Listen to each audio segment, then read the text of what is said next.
মেয়েদের দুই পায়ের মাঝে যতই ফর্সা সিঁড়ি থাক না কেন একটু কালার থাকবে। This is my challenge. मारो मुझे, मारो मारो मुझे, मारो मारो।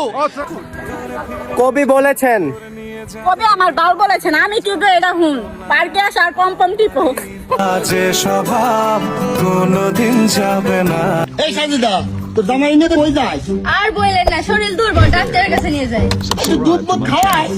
ভাই খাই না খালি আস্তায়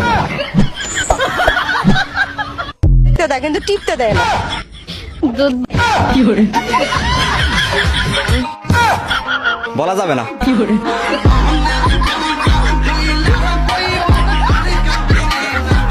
কথা করছো না কে?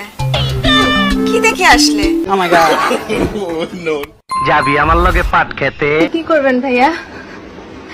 আপনারটা তো আমার আঙ্গুলের থেকেও ছোট, একটু চেক করে দেখেন। আজ প্রথমবার হাল কথা কবি না করছি, কি করছিস তাও কিন্তু অপমান